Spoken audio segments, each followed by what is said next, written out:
Hello বন্ধুরা, mafia এবং love story ভালোবাসার রোমান্টিক গল্প শুনতে ও পড়তে আমাদের স্টোরি অফিসিয়াল মায়ের আঁচল চ্যানেলটি সাবস্ক্রাইব করে বেল আইকনটি বাজিয়ে দিবেন। আমাদের চ্যানেলটি সাবস্ক্রাইব করে আমাদের পাশে থাকবেন। ভিডিওটি ভালো লাগলে সবাই একটা লাইক দিয়ে ভিডিওটি সবার মাঝে শেয়ার করে দিবেন। আশা করি গল্পটি সবারই ভালো লাগবে।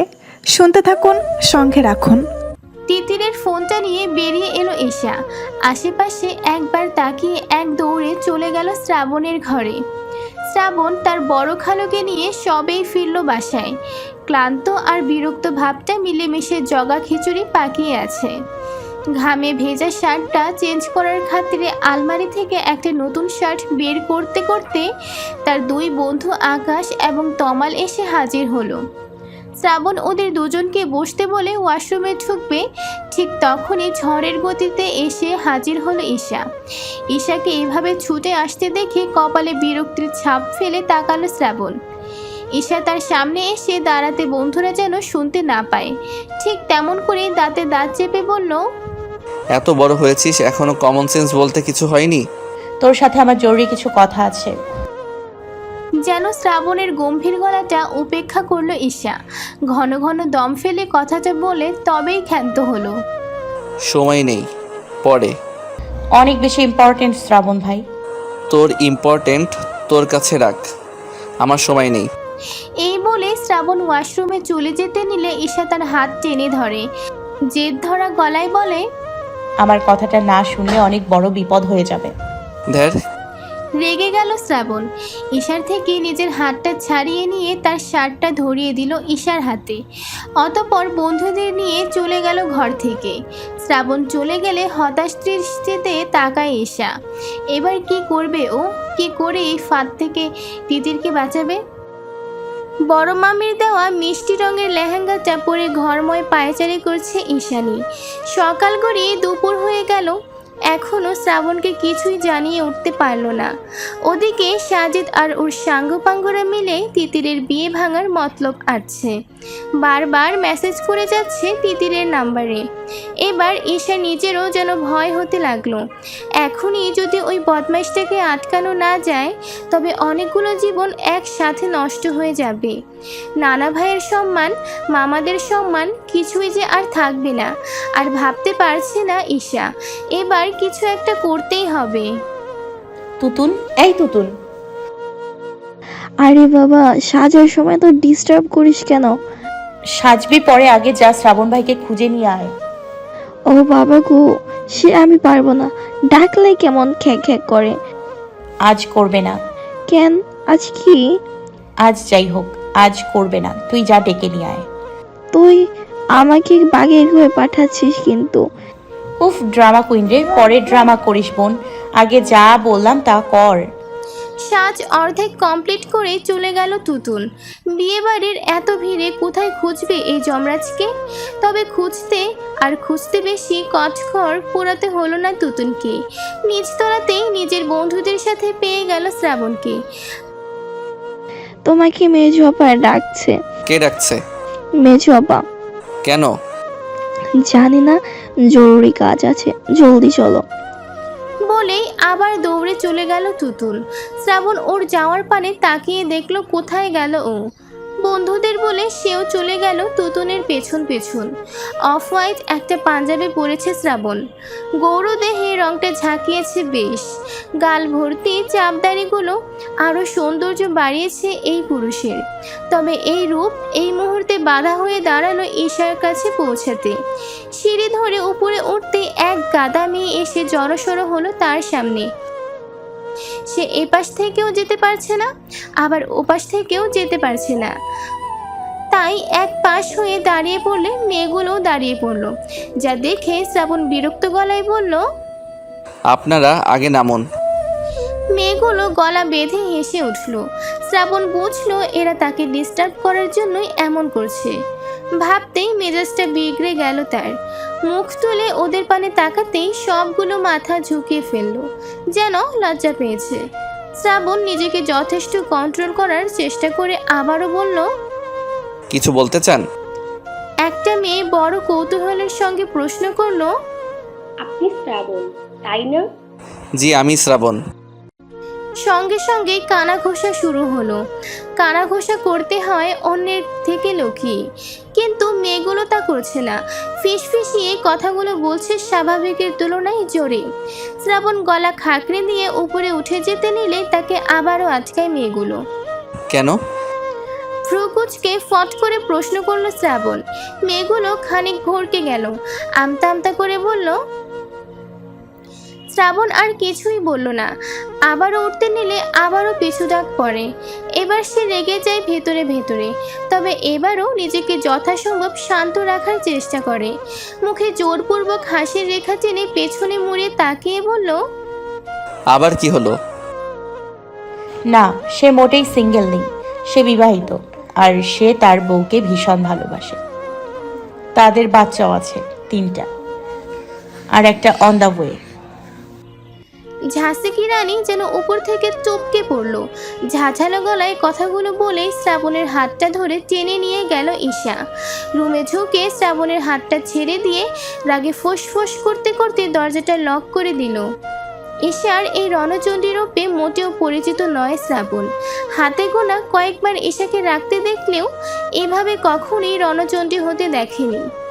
কি হয়েছে? এভাবে ওখান থেকে টেনে নিয়ে এলি কেন? চুপ, একদম চুপ। শ্রাবণ প্রশ্ন করতেই ঈশা তেড়ে গেল। শ্রাবণ ভরকে গিয়ে 2 কদম পিছিয়ে গেল। আমতা আমতা করে বলল, স্ট্রেঞ্জ। খুব খেজুরে আলাপ হচ্ছিল তাই না?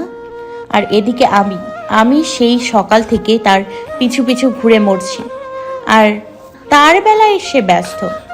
তার সময় নেই, তার কাজ আছে, আর এখন সব কাজ শেষ। খেজুরে আলাপ হচ্ছিল না আঙ্গুরের হচ্ছিল, সেটা তোকে বলতে হবে? হ্যাঁ, বলতে হবে, কারণ আমি তোমার সাথে মজা করছি না, আর না ছোটবেলার মতো আমার খেলার ঘর ভেঙেছে বলে তোমাকে খুঁজে মরছি। এদিকে সত্যি সত্যি সবটা শেষ হতে বসলো, আর তুমি। ঈশার শেষোক্ত কথাটা মাথায় বাজল শ্রাবণের। সঙ্গে সঙ্গে তার গম্ভীর রাগে মুখটা ভেসে উঠল। গম্ভীর গলাতেই বলল, মানে? একটা সর্বনাশ হয়ে গেছে শ্রাবণ ভাই। কি হয়েছে? আপাকে একটা ছেলে ব্ল্যাকমেল করছে, তুমি তাকে চিনবে। তমাল ভাইয়ের কাজিন সে। তার বোনকে ব্ল্যাকমেল করছে? কথাটা শুনতেই চোয়াল শক্ত হয়ে গেল শ্রাবণের।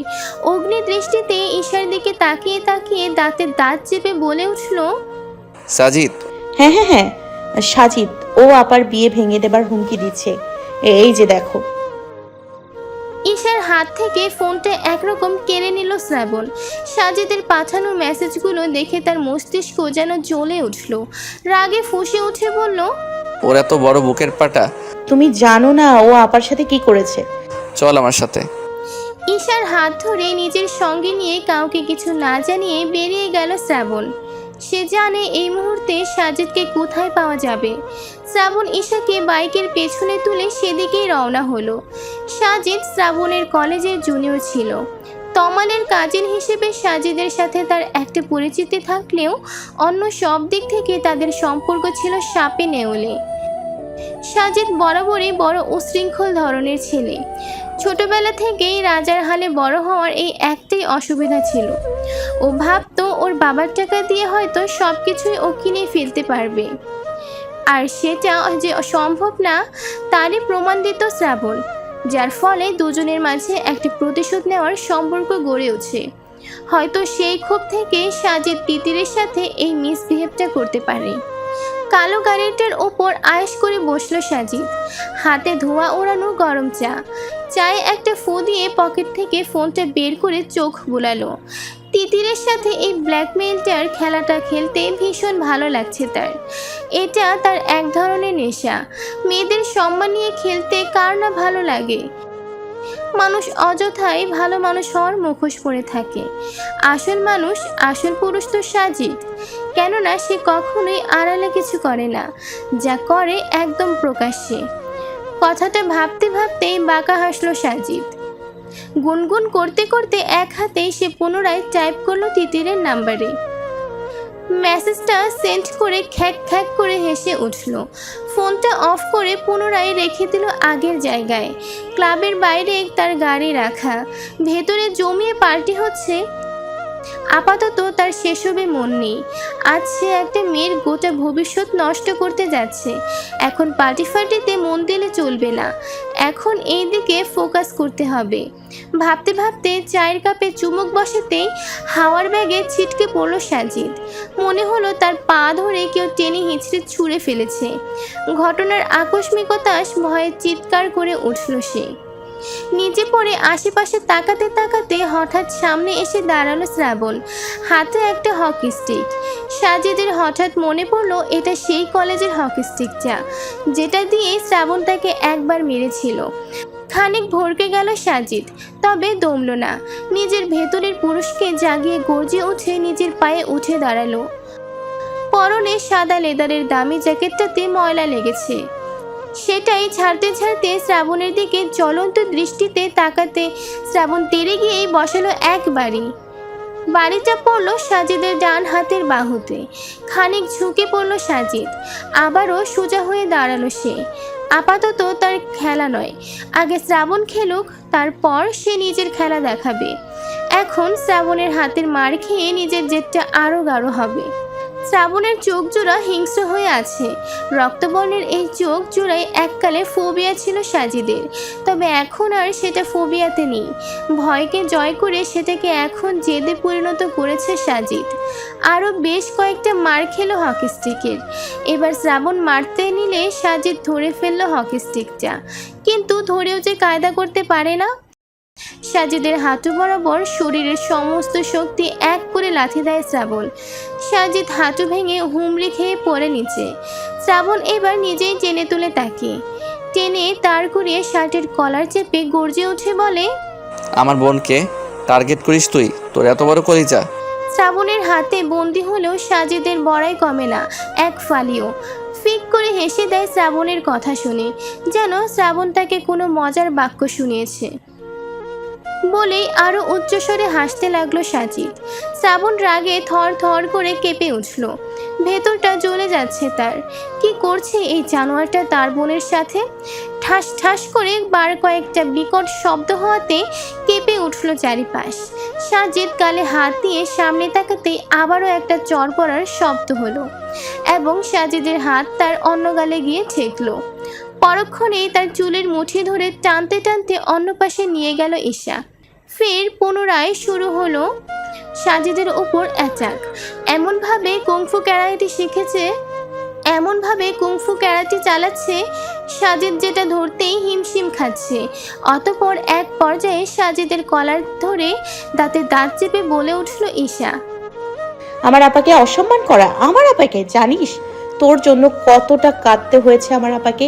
তোর মতো একটা জানোয়ার না জানি কতগুলো দিন ধরে আমার আপাকে কষ্ট দিয়ে যাচ্ছিস, শয়তানের বাচ্চা।